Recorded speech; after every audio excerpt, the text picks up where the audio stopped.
அத்தியாயம் 2. கொட்டும் மழையில் அரவிந்த் பின்னால் பயத்தில் அந்த பெண் கட்டிக்கொள்ள, அதுவரை உடல் சிலிர்த்து சிலையாக நின்றிருந்த அரவிந்த் அடியாட்கள் அவனை தாக்க வர, அவன் வயிற்றில் இறுக்கி கட்டி கொண்டிருந்த அப்பெண்ணின் மெல்லிய கரங்களை ஆடவனின் வலிமை வாய்ந்த கரத்தால் விடுவித்து அவளை ஒரு பார்வை பார்க்க, அப்பாவையின் பார்வையோ வெளிநீருடன் காரில் அமர்ந்து வக்கிரமாக அவளை பார்த்து கொண்டிருந்த துருவன் மேல் பயத்தில் படிந்திருந்தது. அதை அரவிந்த் அவனின் கூரிய விழிகளால் கண்டு கொண்டவன் முதலில் ஒவ்வொருவராக தாக்க வர, அவர்களை அடித்து வீழ்த்த வீழ்த்த எங்கிருந்துதான் வருவார்களோ சற்று நேரத்தில் நிறைய ரவுடிகள் கூட அரவிந்த் ஒருவனால் அத்தனை பேரையும் சண்டையிட்டு சமாளிக்க சற்று சிரமப்பட, அதில் கொஞ்சம் தடுமாறிய நொடி அரவிந்த் தலையில் ஒருவன் கட்டையில போறவன் கட்டையால் அடித்திருக்க, ஆ எனும் சத்தத்தோடு தலையை பிடித்து கொண்டு வெள்ளம் போல் ஓடும் மழை நீரில் விழ, அதை பார்த்த அந்த பெண்ணோ ஐயோ சார் என பதறியவனிடம் ஓட, காரில் இருந்த வண்ணம் அரவிந்தை தாக்கியதை பார்த்த மனோன்மணி பாட்டியும் கண்ணா என பதறியபடி அழைக்க, அரவிந்திடம் ஓடிய பெண்ணின் கையை வேகமாக வந்து பிடித்தெழுத்த துருவன், கோப்ப மவள என்னடி அவன் அடித்ததான் என்னமோ அவனை கட்டின பொண்டாட்டி மாதிரி அப்படி பதறிக்கிட்டு ஓடுற,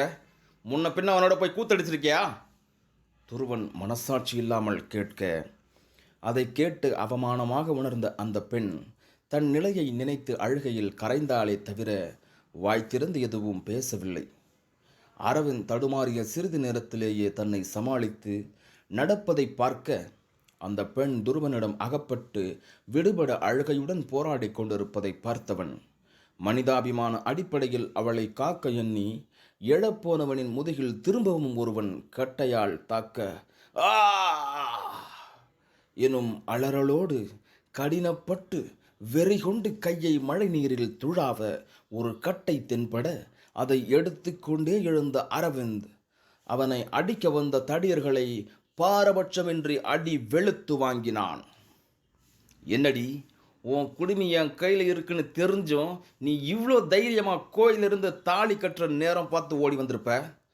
கோவிலில் தாலி கட்டலன்னா என்னடி, இப்போ இந்த நிமிஷம் இங்கே உன் கழுத்தில் தாலி கட்டி உன்னைய பொண்டாட்டி ஆக்குறண்டி என்றவன் கையில் உள்ள தாலியை அந்த பெண்ணின் கழுத்தில் கட்டப்போக, எச்சிலை விழுங்கியவள், கையெடுத்து கும்பிட்டு கேட்டுக்கிறேன், வேணா ப்ளீஸ் என்னை விட்டுருங்க, நான் இனிமேல் உங்கள் கண்ணிலேயே படாத மாதிரி வேற எங்கேயாவது ஓடி போயிடுறேன் அழுகையுடன் கெஞ்ச, என்னடி செல்லம் இப்படி சொல்லிட்ட, நீ என் கண்ணு முன்னாடியே இருக்கணும்னு தானே மாமா உன் கழுத்தில் தாலி கட்டி பொண்டாட்டி ஆக்க பார்க்குறேன், நீ என்னடான்னா என் கண்ணிலேயே படாமல் போயிட்டேன்னு சொல்கிறியே என்றவன் வக்கிரமாக சிரித்து கொண்டே அந்த பெண்ணிடம் நெருங்க, பின்னால் நகர்ந்து கொண்டே மழை நீரில் நனைந்த வண்ணம், வேணா ப்ளீஸ் ப்ளீஸ் என்னை விற்று ப்ளீஸ் என தலையாட்டி கெஞ்சிக்கொண்டே போக, அரவிந்த் இவற்றை சண்டையிட்டு கொண்டே காண, பாட்டிக்கு அந்த பெண்ணை ஏனோ பார்த்ததும் பிடித்து போக, சட்டென மூளையில் மின்னல் வெட்ட, காரின் அருகில் சண்டை போட்டு கொண்டிருந்த அரவிந்தனிடம், கண்ணா பாட்டி என்ன சொன்னாலும் நீ என் வார்த்தைக்கு மதிப்பு கொடுத்து கேட்பியா? பாட்டி கேட்க, தடியர்களை அடி வெளுத்து கொண்டு, என்ன பாட்டி இப்படி கேட்குறீங்க, நீங்கள் சொல்லி நான் எதை கேட்கல?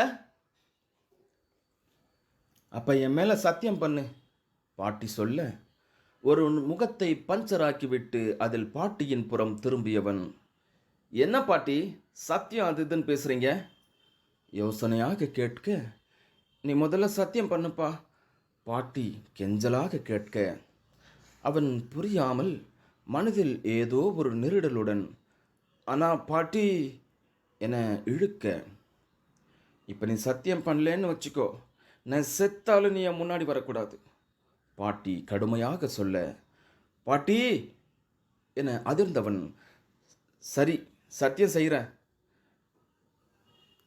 என்றவன் அவர் மீது சத்தியம் செய்ய, கண்ணா பாட்டி சொல்கிறேன், நீ போய் அந்த பொண்ணு கழுத்தில் தாலி கட்டி கூட்டிட்டு வா அவர் சொல்ல, அதில் மொத்தமாக அதிர்ந்தவன், பாட்டி என கத்திவிட, புரியுது கண்ணா, தயவு பண்ணி நீ எனக்காக இது ஒன்று மட்டும் பண்ணுப்பா. பாட்டி கண்ணீரோடு அவனிடம் கெஞ்ச, முடியாது பாட்டி. நீங்கள் இதை தவிர வேறு எது சொன்னாலும் கேட்பேன். ஆனால் இது மட்டும் என்னால் இப்போ இல்லை, எப்போவுமே முடியாது என்று கராராக சொல்ல, முடியாது பாட்டி.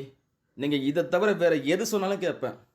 ஆனால் இது மட்டும் என்னால் இப்போன்னு இல்லை, நான் செத்தாலும் முடியாது பாட்டி கராராக சொல்ல, சரி கண்ணா, என் மேலே உனக்குள்ள பாசம் அவ்வளோதான்னு நான் நினச்சிக்கிறேன்.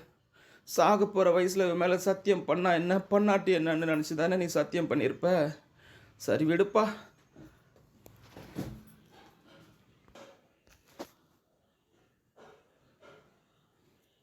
நான் உன்னை வற்புறுத்தினது தப்பு தான், என்னை மன்னிச்சிடு என்றவர் விழிநீர் சிந்த, அவர் அழுவதை காண முடியாத அரவிந்த் அவன் கண் முன்னால் அவனின் கடந்த காலத்தின் கசப்பான நினைவுகள் வந்து போக கண்மூடி திறந்தவன் பாட்டியை ஒரு முறை பார்த்துவிட்டு அந்த பெண்ணை நோக்கி சென்றான்.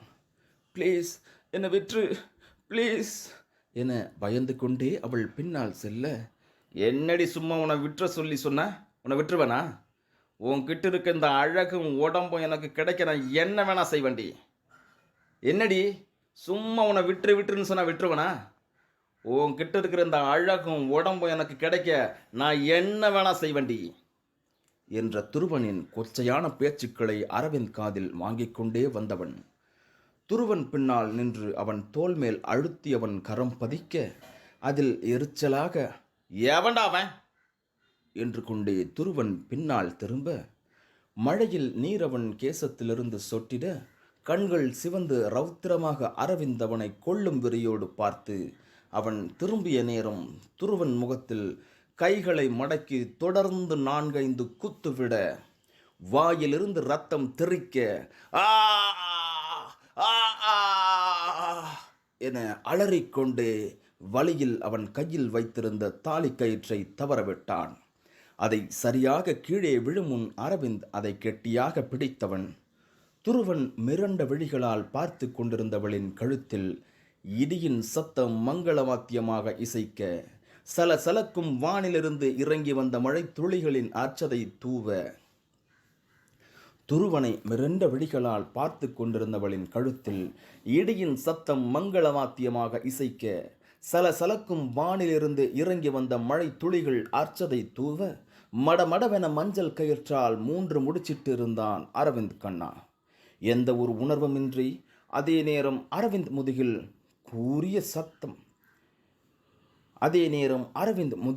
கூரிய கத்தி இறங்கியிருந்தது.